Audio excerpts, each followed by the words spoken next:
ओम नमः शिवाय। दोस्तों, स्वागत है आप सभी का आपके अपने चैनल खुशहाल ज़िंदगी में। महादेव के सभी व्रतों में से सबसे जो खास और महत्वपूर्ण व्रत होता है वह होता है महाशिवरात्रि का, जो इस वर्ष 1 मार्च को मनाया जाएगा। ऐसी मान्यता है कि महादेव को प्रसन्न करने के लिए मात्र 1 लोटा जल ही काफ़ी होता है। लेकिन बात यदि करें महादेव के पूजा की सामग्रियों की, तो यदि आप भगवान के पूजा की सामग्री की लिस्ट बनाने जाते हैं तो अच्छी खासी लिस्ट तैयार हो जाती है। जैसे कि बिल्वपत्र, धतूरा, मदार के पत्ते, मदार के पुष्प, कनेल के पुष्प, भांग, धतूरा, घी, मधु, दही, शक्कर, दूध, अक्षत, चंदन, भस्म इत्यादि। इन सामग्रियों को जुटाने में बहुत अधिक पैसे की आवश्यकता तो नहीं पड़ती, लेकिन आजकल ये सारी सामग्रियां प्राप्त नहीं हो पाती है कई जगहों पर। लेकिन महाशिवरात्रि एक ऐसा पावन त्योहार है, एक ऐसा व्रत है जिसमें भगवान भोलेनाथ के सभी भक्त वह सभी सामग्रियां अपनी पूजा की थाली में शामिल करना चाहते हैं, जो कि वह पूरे साल भोलेनाथ को अर्पित नहीं कर पाते। दोस्तों, कुछ दिन पहले हमने आपसे पूछा था कि महादेव की पूजा में वह ऐसी कौन सी सामग्री है जो आपको प्राप्त नहीं हो पाती है, जिसमें ज़्यादातर लोगों ने कहा था कि उन्हें भस्म प्राप्त नहीं हो पाता। और यदि आपको कहीं भस्म बाजार से प्राप्त हो भी जाता है तो भी क्या आप उसकी शुद्धता का प्रमाण दे सकते हैं? जिसकी शुद्धता का प्रमाण ही आपके पास नहीं है वह आप भोलेनाथ को कैसे चढ़ा सकते हैं? तो इसी वजह से बहुत से भक्त भगवान की पूजा में भस्म को शामिल ही नहीं कर पाते हैं। कहा जाता है कि भगवान भूत भावन शिव जी को भस्म अत्यंत ही प्रिय है। और आप सभी जानते होंगे कि उज्जैन के महाकालेश्वर ज्योतिर्लिंग की आरती शमशान के चिता से की जाती है, लेकिन उससे भी अधिक प्रिय इन 8 चीजों से बनी हुई भस्म शिव जी को प्रिय बताई जाती है। कहा जाता है कि इस भस्म को लगाते ही महादेव शीघ्र प्रसन्न हो जाते हैं और अपने भक्तों पर प्रसन्न होकर उनकी मनोकामनाओं को पूर्ण करते हैं। तो दोस्तों, चलिए जानते हैं कि वह कौन सी 8 सामग्रियां हैं जिनके द्वारा आप भस्म बनाकर भोलेनाथ को महाशिवरात्रि में प्रसन्न कर सकते हैं। भस्म बनाने के लिए हमने यहाँ पर 5 प्रकार की लकड़ियाँ रखी है। यह जो आप मेरे हाथ में देख रहे हैं यह आम की लकड़ी है, और ये जो मैं आपको दिखा रही हूँ यह है मदार की लकड़ी। इन लकड़ियों को आप अभी समय है पहले से इकट्ठा करके अच्छे से सुखा कर रख सकते हैं। और अब मैं आपको दिखा रही हूँ यह बेल की लकड़ी है। यह सभी चीज़ें मुझे बहुत आसानी से यहाँ प्राप्त हो गई। अगर आपको नहीं मिल रही है तो आप पहले से इसकी व्यवस्था कर लें। इसके बाद ये जो आप मेरे हाथ में देख रहे हैं यह है बरगद की लकड़ी, और अंत में जो मैं आपको ये दिखा रही हूँ यह है बेर वृक्ष की लकड़ी। तो ये 5 प्रकार की लकड़ी है जिसे मैंने पहले से अच्छे से सुखा लिया है, ताकि जब मैं इसका भस्म तैयार करूँ तो ये अच्छे से तैयार हो सके। अब आपको एक गोबर का कंडा ले लेना है, गाय के गोबर का कंडा रख लें।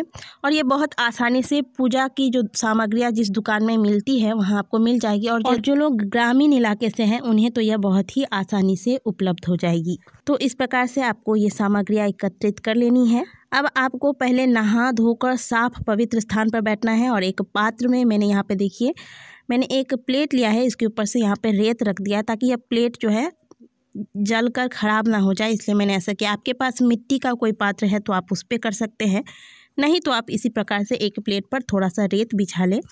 इसे जो है आपका बर्तन जो है वह ख़राब नहीं होगा। यहाँ पे हमने लिया है कर्पूर, और यह एक पात्र है, इससे हम घी डालेंगे। तो कुल मिला के 8 सामग्रियाँ जो हमने आपको बताई थी वह हमने आपको दिखा दी कौन कौन सी सामग्री लेनी है आपको। अब आप प्लेट पर थोड़ा सा ये जो कंडा है इसे हमारे यहाँ गोईठा बोलते हैं, तो हमने थोड़ा सा गोईठा रखा है। ऊपर से 1 या 2 टिकिया कर्पूर की डाल दें और फिर इसे प्रज्वलित करें। जो माचिस की जो तिल्ली होती है जलाने के बाद जब आप कर्पूर को प्रज्वलित कर देंगे तो आप आग में ना डालें, इस बात का विशेष ध्यान रखें।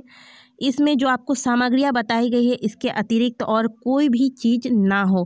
खास करके लकड़ियों को भी आप अच्छे से चेक कर लें कि इसमें किसी तरीके का कीड़ा ना हो, नहीं तो आप बड़े दोष के भागी बन जाएंगे। तो कर्पूर जलाने के बाद आप देख सकते हैं कि अब मैं धीरे धीरे एक एक करके इसमें लकड़ियाँ डाल रही हूँ। एक बात का विशेष ध्यान रखें कि जब भी आप इस कार्य को करें तो आप अच्छे से नहा धोकर साफ पवित्र स्थान पर बैठे, आपके वस्त्र पवित्र होने चाहिए, और आप बिना खाए पिए इस कार्य को करें तो ज़्यादा अच्छा रहेगा। लकड़ियाँ और अच्छे से जल जाए इसके लिए इसमें आप गाय का शुद्ध घी डालें। तो आप देख सकते हैं कि यहाँ पर जो अग्नि है जो अच्छे से प्रज्वलित हो गई है। अब जो बाकी की लकड़ियाँ हैं और कंडे हैं इत्यादि वह सभी धीरे धीरे मैं इसमें डाल दूँगी और अच्छे से यह जल जाए इस प्रकार की व्यवस्था कर दूंगी। आप बीच बीच में अगर आग अच्छे से ना लग रही हो, अच्छे से आग पकड़ नहीं रहा है तो आप इसमें और घी डालें और कपूर डाल सकते हैं।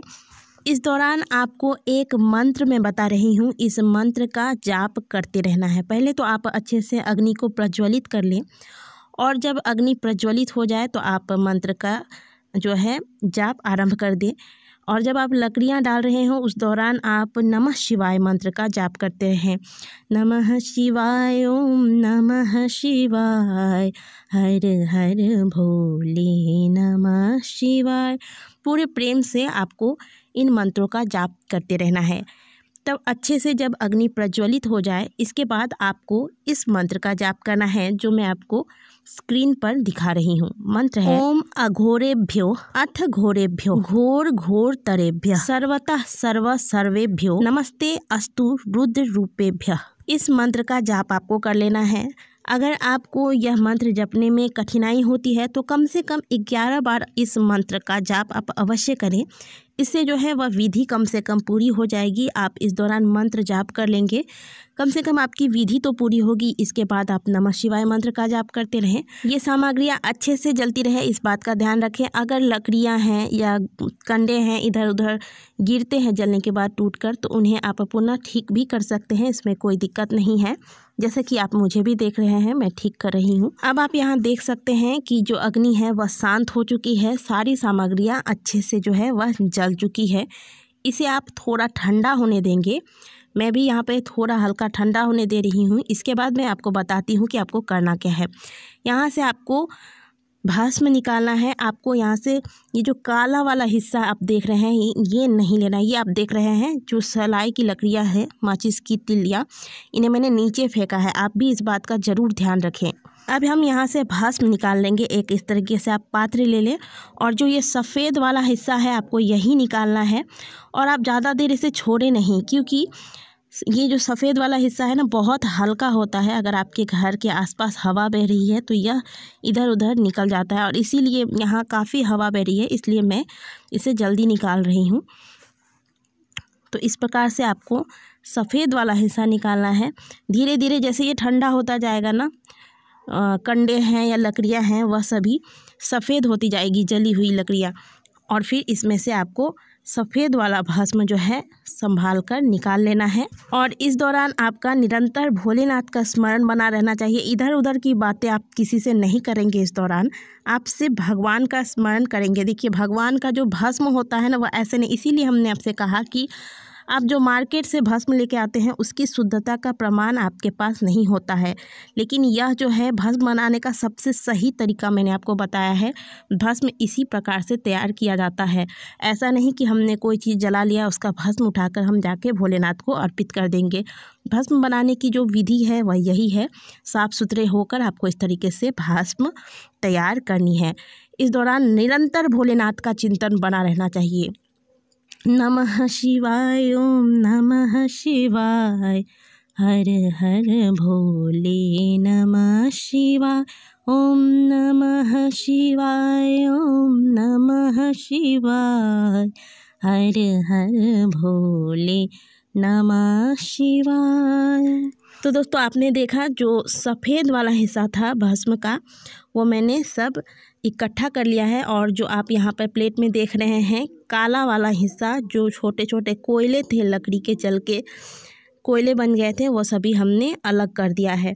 तो यह होती है भस्म बनाने की सही प्रक्रिया। यदि आपको इसमें से कोई एक दो लकड़ियाँ कम हो जाती है, अगर सिर्फ आम या बेल की लकड़ी मिलती है, कंडे मिलते हैं, तो भी इसे भी आप भस्म बनाकर चढ़ा सकते हैं। कम से कम बाजार वाले भस्म से तो अच्छा ही होगा। तो इस महाशिवरात्रि में आप भगवान भोलेनाथ को भस्म अवश्य अर्पित करें। अगर हमारी दी गई जानकारी आपको अच्छी लगी हो, वीडियो अच्छी लगी हो, तो वीडियो को लाइक करें। महादेव के नाम का जयकारा लगाना तो बनता है। हर हर महादेव कमेंट बॉक्स में अवश्य लिखें। मिलते हैं आपसे अगले वीडियो में, तब तक के लिए ओम नमः शिवाय, हर हर महादेव।